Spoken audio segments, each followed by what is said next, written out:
Hi, and welcome to part 2 of How I Saved Mila in 7 Days. If you haven't seen part 1, I put the link below. Check that out and then come back and watch part 2. Also, a quick disclaimer and a quick Mila crossing. We are going to go past the first 7 days of Mila's life in this video. I apologize if the title is a little misleading. I wanted to keep it the same as part 1 because YouTube. So let's get started. Now that Mila was eating wet food, I was pretty certain that she was going to survive. So I transitioned my efforts from survival mode to logistics mode. How are we gonna live this digital nomad lifestyle together? Heck, how is she going to live? How am I gonna teach her to be a cat? I had never even been a cat before, and there were so many things that she needed to learn, starting with using her litter box. Mila peed on 3 of my shirts today.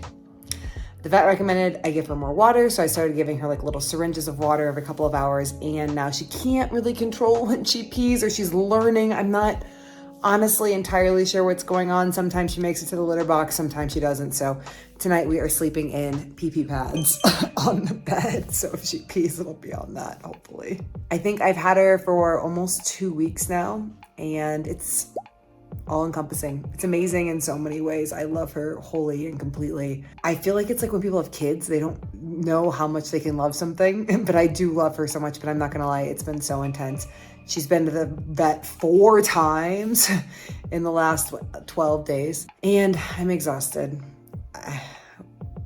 She sleeps through the night enough, 5 hours at a time, or maybe 6 hours at a time. But that started to wear on me after almost 2 weeks of it. So I know as she gets older, it'll get easier. And she's so sweet right now, but it's fun. It's exhausting.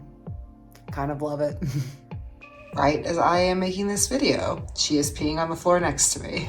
Eventually, after a few days of practice, she finally got the hang of it. Good job. Now that I had her doing her business in the right place, I had to figure out a way to get her to stop playing with my hands and using toys and a scratch pad. Ow. Ow, ow, ow. Fuck, fuck, fuck.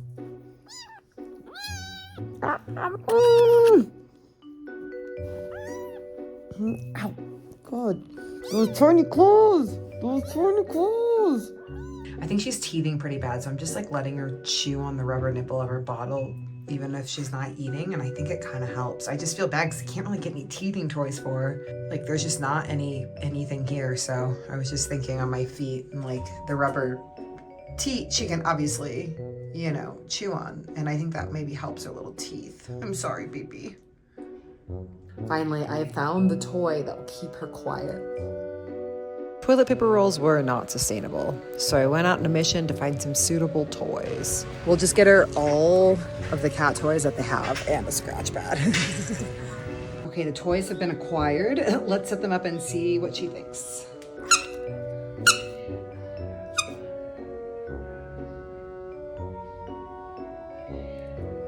Mila, will you play with your toys independently? Mila had no interest in playing with her toys, so I decided to try the scratch pad instead. No, that's the opposite of what we're trying to do here. It's the opposite.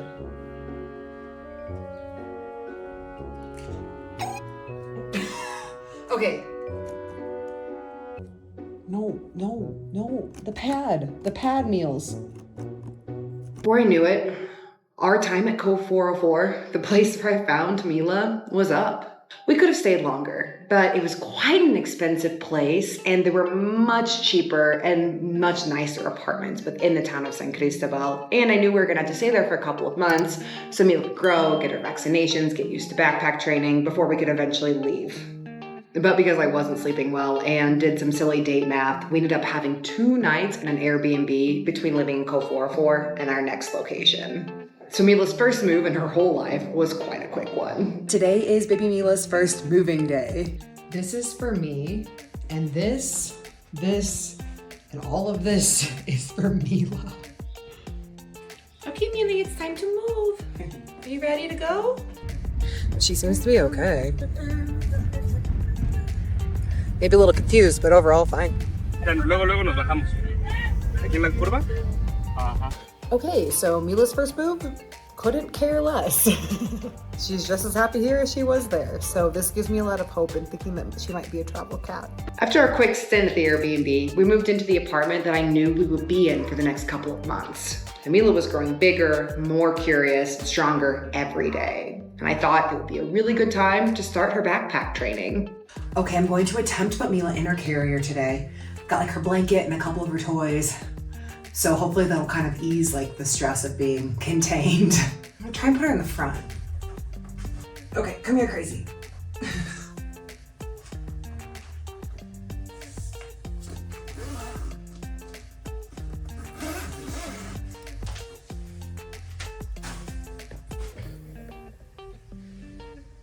How do we feel, Meals?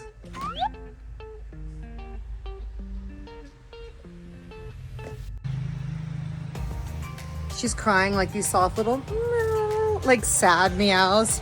But to be honest, overall, I think for our first time out, she's doing pretty good.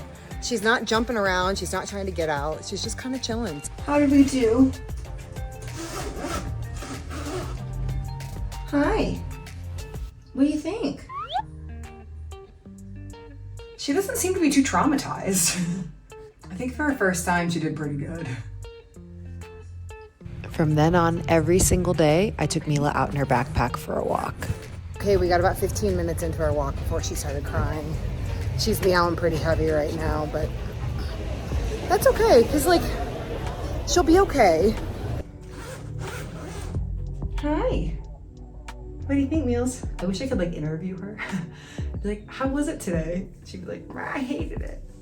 I was reading online that you should positively reinforce your kitten as you're putting them in the bag every day. So instead of buying her treats, because all the treat options here are just trash, to be totally honest, I made her a little bit of chicken yesterday when I was doing my meal prep for myself.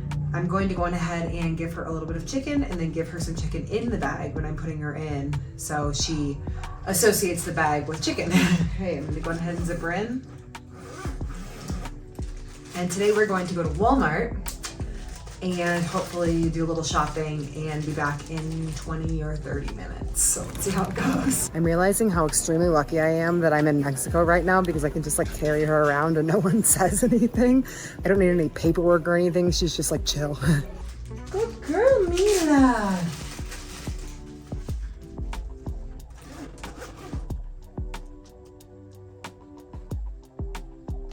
Okay, so day 3 was a success. We will keep going tomorrow. Day 4 of Mila's bag training. We played in the carrier today, which I think is really helpful for her to bond with it. So today we're gonna go and just get a quick coffee and come back because I have a really busy work day. So probably only 20 minutes of walking or so today. She doesn't really fight it. She definitely doesn't love it. I know, I'm sorry, petite baby.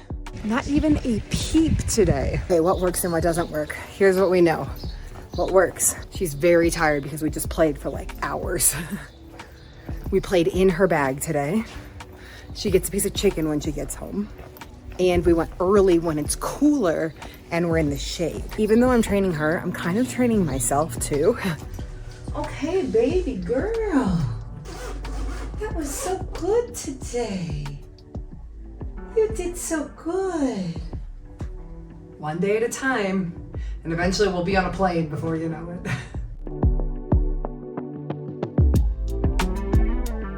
We're on the ground in Colombia. We are on the ground in Cancun. We are on the ground in Madrid. Mila's still sleeping in my lap. If you would have told me 18 months ago that that little box kitten would be this important to me, I wouldn't have believed you. I know I say this a lot, but I'm so thankful every single day that she found me. Okay, that's all for this time. I hope you enjoyed part 2 of how I saved Mila in 7 days. In our next video, we'll get into our travels over here to Spain. So thank you guys so much for watching. Please subscribe if you haven't already, and we'll see you really, really soon. Say bye, Mira. Oh, okay, we gotta go.